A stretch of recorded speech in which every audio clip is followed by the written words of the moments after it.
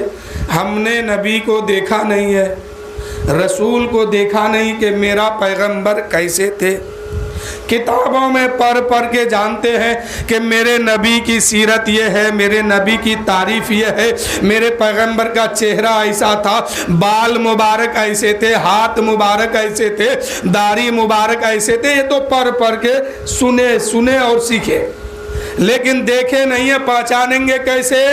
صحابہ نے عرض کی یا رسول اللہ یا حبیب اللہ، اسلام صرف مکہ میں نہیں رہے گا، مدینے میں نہیں رہے گا، کچھ دن کے بعد پوری دنیا میں پھیل جائے گا۔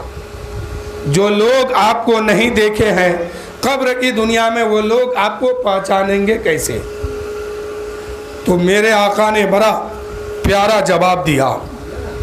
میرے رسول فرماتے ہیں اے صحابہ، جو دنیا میں مجھے نہیں دیکھا ہے قبر کی دنیا میں وہ مجھے پہچان لے گا۔ طریقہ یہ ہے کہ جو مجھے قبر کی دنیا میں پہچاننا چاہتا ہے وہ دنیا میں رہ کر کے مجھ پر کثرت سے درود پاک پڑھا کرے، جو مجھ پر جتنا درود پڑھے گا وہاں اتنا ہی جلدی وہ مجھے پہچان لے گا۔ تو نبی کو پہچاننے کے لیے طریقہ یہ ہے کہ اپنے دل میں رسول کی محبت بسائیے اور اپنے نبی پر ہر وقت درود پاک پڑھا کیجئے۔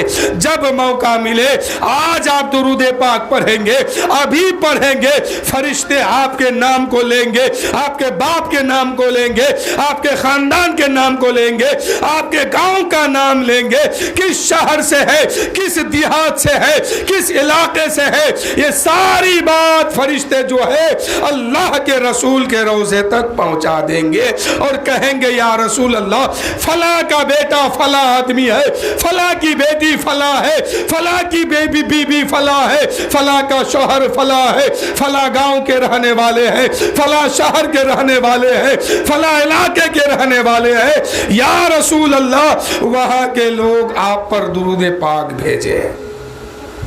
یہ خوش نصیب کی بات ہے کہ نہیں کہ روضے رسول پر ہمارا نام لیا جائے، آپ کا نام لیا جائے، آپ کے باپ کا نام لیا جائے، آپ کے دادا کا نام لیا جائے، آپ کی بستی کا نام لیا جائے، کب کب پڑھتے ہیں ہر وقت نام لیا جائے۔ یہ خوش نصیب ہے کہ نہیں؟ اور میرے آقا فرماتے ہیں کہ جو جمعہ کے دن پڑھتے ہیں اب فرشتے نہیں پہنچاتے ہیں، میں خود اپنی کان سے اس درود پاک پڑھنے والے کی آواز کو سنتا ہوں اور اس کا جواب بھی دیتا ہوں۔ قرآن کہتا ہے کہ تمہارا نبی تمہاری جان سے بھی زیادہ قریب ہے۔ جان کیا ہے؟ جسم کے اندر ایک جان ہے، یہ جان نکل گئی تو انسان ختم۔ اب ہاتھ پیر دل آنکھ ناک گردہ پھیپھڑا سب موجود ہے، لیکن اب کچھ کام نہیں کر رہا ہے کیونکہ جان نکل گئی۔ اور اللہ کہتا ہے کہ اس جان سے بھی زیادہ قریب تمہارا نبی تم سے ہے۔ اللہ کے رسول فرماتے ہیں اگر میری کسی امتی کے پیر میں کانٹا چبھ جائے تو اس کے دماغ کو بعد میں خبر ہوتا ہے، اس کے دماغ کو خبر بعد میں ملتی ہے، اس کو درد بعد میں ہوتا ہے، اس درد کا احساس مجھ کو پہلے ہوتا ہے۔ اللہ کے نبی ہم سے آپ سے کتنی محبت کرتے ہیں جانتے ہیں کہ اگر ہمارے پیر میں کانٹا چبھ جائے تو تکلیف ہم کو ہونے سے پہلے میرے رسول کو تکلیف ہوتی ہے۔ اتنی محبت وہ اپنی امت سے کرتے ہیں، اسی امت کے خاطر میرے نبی رویا کرتے تھے. میرے نبی اپنی امت کے خاطر کبھی کبھی روتے بھی تھے. تو اس دل میں کیا ہونی چاہیے؟ رسول کی محبت، تب خدا کی محبت بسے گی، اور رسول کی محبت نہیں تو خدا کی محبت بھی نہیں بسے گی. علامہ صوفیاء کرام فرماتے ہیں جس دل میں رسول کی محبت نہیں ہے اس دل میں اور کتے کے دل میں کوئی فرق نہیں ہے. اور آگے فرماتے ہیں کیا کہ جس محفل میں رسول کی بات نہ ہو، جس محفل میں میرے نبی کا تذکرہ نہ ہو، میرے حبیب کا ذکر نہ ہو، وہ محفل اس کو ایک دن جہنم تک پہنچا دے گی لیکن جنت میں کبھی نہیں پہنچ سکتا. اس لیے ہم سب کوئی صرف میلاد ہی میں نہیں، کبھی بھی 2 آدمی 4 آدمی بیٹھ کر کے کچھ بات کرتے ہیں نا، وہاں پر ایک بار کم سے کم درود شریف پڑھ لیا کیجئے تاکہ میرے نبی کا نام اس میں شامل ہو، اور جتنی بات ہم دین کی کریں گے سب اللہ کی بارگاہ میں قبول ہو. صرف محفل میلاد میں نہیں، آپ جہاں بیٹھ گئے ایک آدمی سے زیادہ ہے وہ محفل ہے. اور اللہ کے حبیب کا ذکر اگر چھر جائے، ایک جملہ اگر نکل جائے تو وہی میلاد ہے. میلاد کرنے کے لیے لائٹ جلانا، باجا لگانا، ڈی جے لگانا، جنریٹر چلانا، پنڈال لگانا ضروری نہیں ہے. آپ 1 سے 2 آدمی اگر ہیں اور اپنے نبی پر درود پاک پڑھ دیے وہی میلاد ہے. اپنے نبی کا نام لے لیے وہی میلاد ہے اور وہی محفل ہے، اور وہ محفل اللہ کی بارگاہ میں انشاءاللہ قابل قبول بھی ہے.